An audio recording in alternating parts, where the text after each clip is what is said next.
pénitenciers, effectivement. Alors certains disent oui, mais il n'y a pas assez de pénitenciers, donc il n'y a pas assez de portes. Que doit-on faire? Et le magazine L'Incorrect vient de sortir Tall Story. Tall Story, les détenus surveillants aumôniers, il raconte. Bonjour Vendry de Guerpel. Bonjour André Berkoff, merci de me recevoir. Vous êtes journaliste à L'Incorrect. Alors, que dit cette enquête? Je rappelle ça, hein, quelques chiffres justes. 81 599 détenus pour 62 363 places, réparties dans 186 établissements pénitentiaires, selon les derniers chiffres du ministère de la Justice. La France se positionne en leader européen de la surpopulation carcérale. Et oui, près de 82 000 pour 62 000 places, hein, grosso modo. Alors, on parle, mais depuis longtemps, d'accélérer la création de places de prison. Il faut simplement rappeler ce que faisait Gérard Darmanin à l'époque. Ça prend pas pour construire des prisons, cela ne prend pas moins de 7 ans aujourd'hui, notamment à cause du cahier des charges trop gourmand. Ça fait des années qu'on en parle, et combien de temps encore? Et Gérard Darmanin d'ajouter une place de prison coûte aujourd'hui aux contribuables 350 000 €. On doit pouvoir descendre le coût significativement à 200 000 en rythme de croisière, dit toujours le ministre de la Justice. Nous allons construire autant de places que prévu, mais à moins cher et plus vite. Alors, où en est-on? Vous avez fait donc une enquête. Comment s'est passé vos enquêtes? Vous êtes allé... Comment ça s'est passé? En fait, l'idée, c'était d'avoir un vrai état des lieux des prisons en France. D'abord parce qu'en fait, on en parle tout le temps dans l'actualité. On a toujours des polémiques sur Koh-Lanta, notamment avec vous savez, ces courses de karting qui sont organisées dans les prisons, avec l'évasion de Mohamed Amra qui s'est évadé au péage d'Incarville. Avec les tablettes, les massages, les tablettes, etc. Il y a énormément de polémiques et personne ne sait vraiment comment ça se passe. Oui. Alors nous, à l'Incorrect, on a voulu faire quelque chose d'assez différent, c'est-à-dire de donner la parole aux détenus, aux anciens détenus, aux surveillants pénitentiaires, aux SPIP aussi. Donc les SPIP, c'est ceux qui... Je montre le numéro de l'Incorrect, oui. Magnifique. Les SPIP, ce sont ceux qui s'occupent de la réinsertion pour les détenus, mais aussi aux aumôniers. Et à tout cet environnement carcéral, on a voulu leur donner la parole. Et en fait, le constat est assez alarmant. D'abord, vous l'avez rappelé, on a une surpopulation énorme, 130% à peu près de surpopulation carcérale, qui est notamment liée aussi au fait qu'il y ait énormément de détenus étrangers dans nos prisons françaises. C'est 24,5% qui sont étrangers dans nos prisons.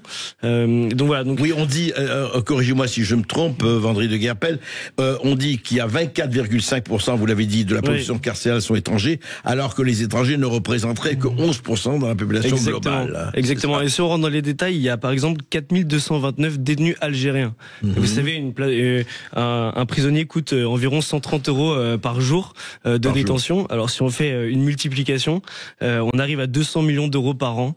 Voilà ce que nous coûtent les détenus algériens. Mais voilà, donc l'idée c'était de comprendre pourquoi est-ce que dans les prisons françaises, tous les maux de la société c'est vraiment un miroir grossissant de la société, de tous les maux. On parle notamment du trafic de drogue, de stupes et la possibilité pour les détenus de continuer à gérer leur trafic de stupéfiants depuis leur cellule. Est-ce que les détenus continuent à gérer? Oui, alors racontez-nous. Bien sûr, et je vais vous dire une chose, on va arrêter de se mentir en permanence, 100% des détenus ont accès à un téléphone portable. En prison. 100%. C'est alors peut-être pas eux qui ont le téléphone, mais dans toutes les cellules, on a des téléphones portables. Et en fait, on se rend compte que la prison n'est plus devenue un lieu où on purge sa peine, mais un lieu où en fait on va être en retrait un peu de ses activités lucratives pour pouvoir après recontinuer une fois sorti. Et donc, tous les détenus ne sont pas des trafiquants de drogue. Non, pas que. Non. Mais la plupart du temps, et c'est dans toutes les prisons, à chaque fois que je parle avec un détenu, il me disait, en fait, c'est permanent. Le trafic de drogue, il est permanent. Que ce soit à l'extérieur de la prison, mais aussi à l'intérieur de la prison. On parle notamment comment est-ce qu'on se fait livrer de la nourriture, des drogues, etc. au sein de la prison. Ouais. Et en fait, c'est 250 € pour se faire livrer en drone. Une livraison en drone, c'est 250 €. On paye. Ah oui, c'est par drone, ça. Voilà, par drone, oui. Par drone. Bon, il y a des prisons où ça marche pas parce qu'il y a des brouilleurs, etc. Mais la plupart du temps, c'est 250 € par drone. Amazon a du souci à se faire. Le drone arrive et puis il y a un repêcheur qui est chargé donc de récupérer avec un bout de tissu et une fourchette tordue, de récupérer le colis et après il le dispatch et ça ouvre un commerce qui est incroyable au sein de la prison. Il il y a cet exemple de comment est-ce qu'on fait rentrer des choses. Il y a aussi les jeunes qui balancent des colis depuis l'extérieur. Donc on part dessus le mur de la prison. Exactement. Et ça marche encore, ça, parce que c'est. Bah oui, ça marche encore. Ouais. Bon, la plupart des petits jeunes, ils ont 16-17 ans. Ceux qui font ça, ils font ça pour de l'argent et ils ratent beaucoup le mur des prisons parce qu'ils sont stressés. Ils ont pas envie de se faire attraper par la police. Mais ça continue à marcher et puis on peut se faire livrer n'importe quoi en prison. On peut se faire livrer des kebabs comme si c'était Uber Eats. On peut se faire livrer de la drogue comme on disait. Et puis les surveillants pénitentiaires m'ont dit la drogue elle est vraiment partout. Il suffit d'aller dans les coursives des prisons. Ils nous disaient que c'était vraiment la Colombie. On a des nuages de fumée presque. Et donc pour eux c'était très difficile de travailler. Le surveillant pénitentiaire, il faut savoir que ils sont 1 pour 50 ou 100 détenus.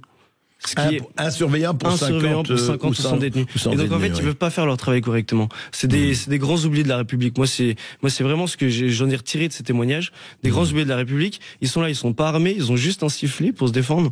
Ils sont pas du tout armés. Ils sont pas du tout armés. Ils ont juste un sifflet. De bombes lacrymogènes. Je crois qu'il y a des bombes lacrymogènes qui commencent à arriver, des tasers qui commencent à arriver, mais la plupart ne sont pas armés. Et donc quand ils arrivent, ils prennent leur service le matin ou le midi.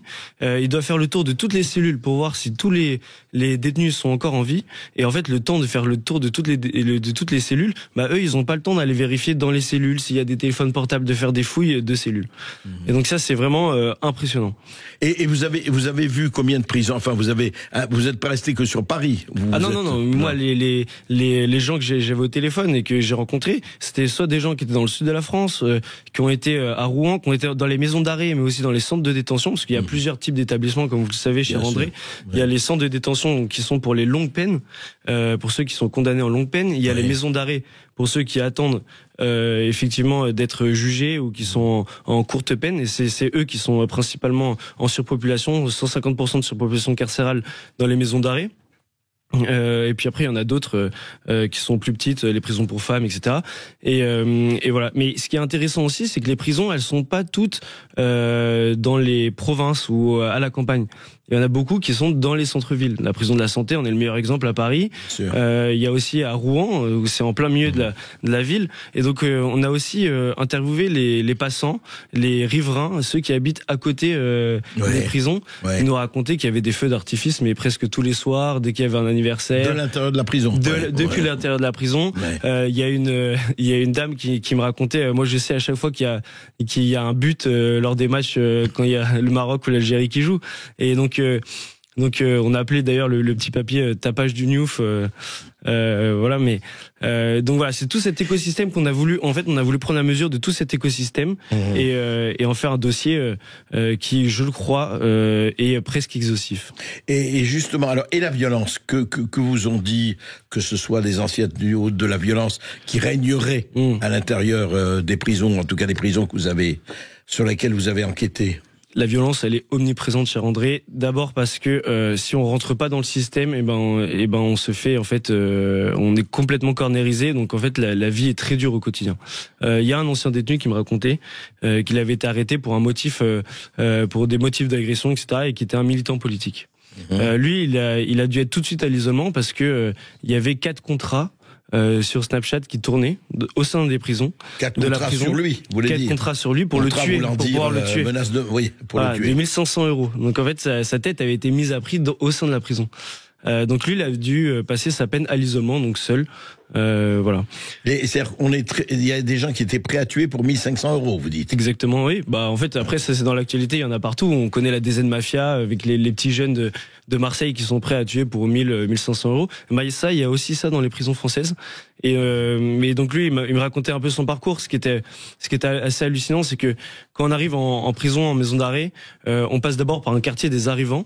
Le quartier des arrivants, en fait, on y est pendant 2 semaines à peu près. Et c'est là où les surveillants peuvent mesurer un peu le profil du détenu et peuvent savoir un peu avec qui ils vont pouvoir les mettre en cellule pour plus tard. Et donc lui, il arrive au quartier des arrivants.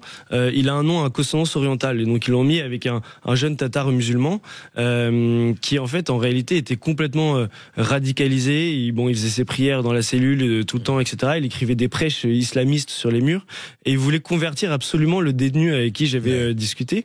Et donc il a pu changer après de cellule en écrivant un courrier à ses parents, parce que vous savez les courriers sont tous relus par les surveillants pénitentiaires. Bien sûr, par les surveillants. Donc il avait pu être changé de cellule et puis puis après il avait été avec un trafiquant de drogue lyonnais qui avait été arrêté avec de la Kalachnikov et de la drogue.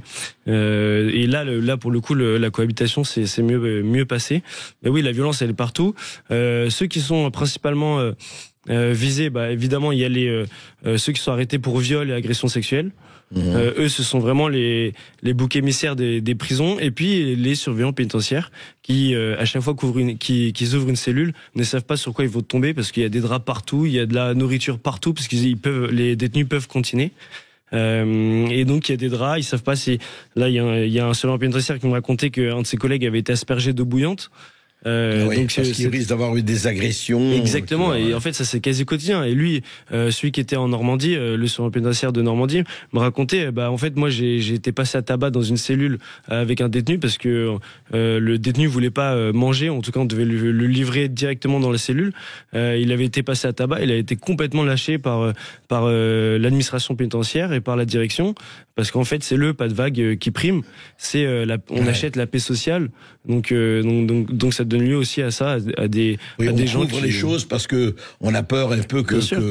Et en fait, la paix sociale, concrètement, comment elle se mesure? Elle se mesure aussi par des surveillants pénitentiaires qui sont obligés de rentrer un peu dans le trafic des détenus. Il me racontait qu'il y avait beaucoup d'agents qui faisaient des petits commerces avec les détenus et qui s'étaient fait attraper, donc forcément ils avaient été mis à pied. Même corruption, pour rien, mais corruption à bas niveau. Ouais, de la corruption pour rien du tout. C'est lui, en l'occurrence, il ramenait de l'alcool le soir après ses heures de service aux détenus. Oui, c'est quand même. J'encourage vraiment à lire ce dossier de l'incorrect. Parce que effectivement, on parle des prisons, d'augmenter les places de prison.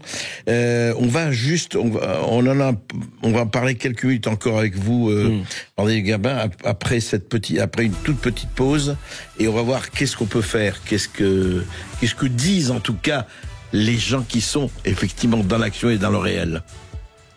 Sud Radio. Sud Radio. Parlons vrai. Parlons vrai. Sud Radio. Parlons vrai. Sud Radio Berkov dans tous ses états, midi 14h.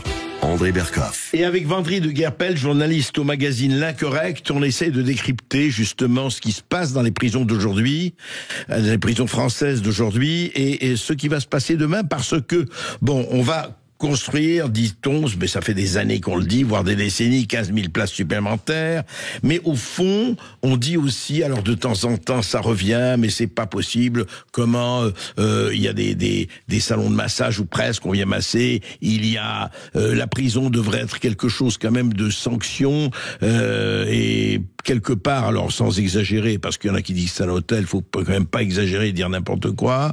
Mais enfin, il y a, et vous l'avez montré, par rapport aux drones, par rapport au trafic, par rapport à tout cela, par rapport à la violence, il y a quand même quelque chose qui ne tourne pas rond, c'est le moins que l'on puisse dire.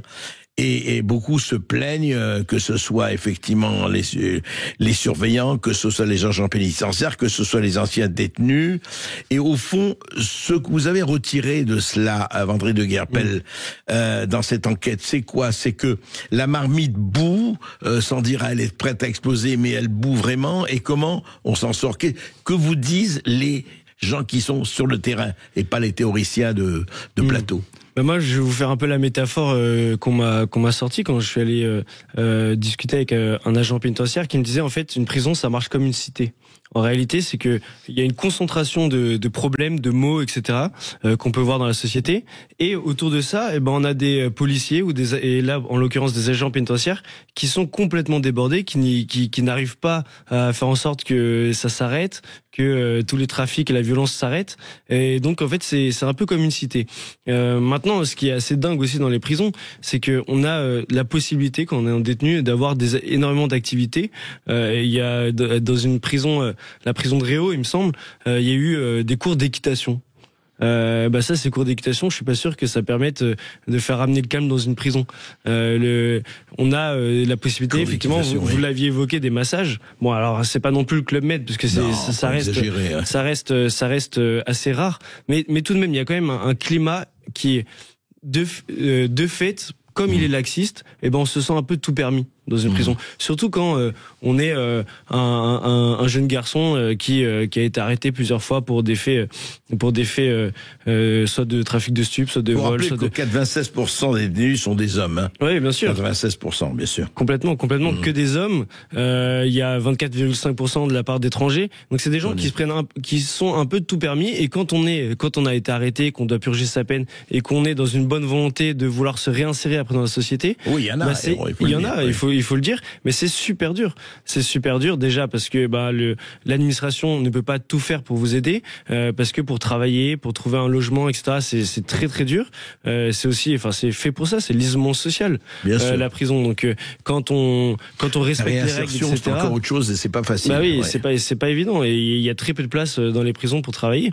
Et donc tout ce système qui est un peu chancelant permet aussi tous ces débordements qu'on connaît, cette situation qui est à mon sens catastrophique. Et quand on voit Gérald Darmanin qui propose d'ouvrir plus de places de prison, mais de le faire dans des espèces de, c'est pas des mobil-homes, c'est comme ce qu'il y a sur les chantiers, vous voyez les petites maisons en préfabriqué, moi je suis assez sceptique quand j'entends cette réponse politique. Bon après je comprends qu'il y ait une surpopulation carcérale, mais voilà, donc tout ça, je pense que c'est un système qui doit être revu depuis le début, depuis l'origine, et d'essayer de comprendre pourquoi ça marche pas. Et sans aller jusqu'aux solutions à la Salvador, à la Nayib Bukele. Je pense qu'on n'est pas, on n'est pas une civilisation qui voit tout à fait la même chose, qui a tout à fait la même opinion que Bukele, oui, bien sûr. Mais en tout cas, il y a du pain sur la planche. Il y a un juste milieu, ouais, bien sûr. Merci Vendry de Guerbel. Merci André Berkoff. Je rappelle l'incorrect Tall Story. Sud Radio André Berkoff.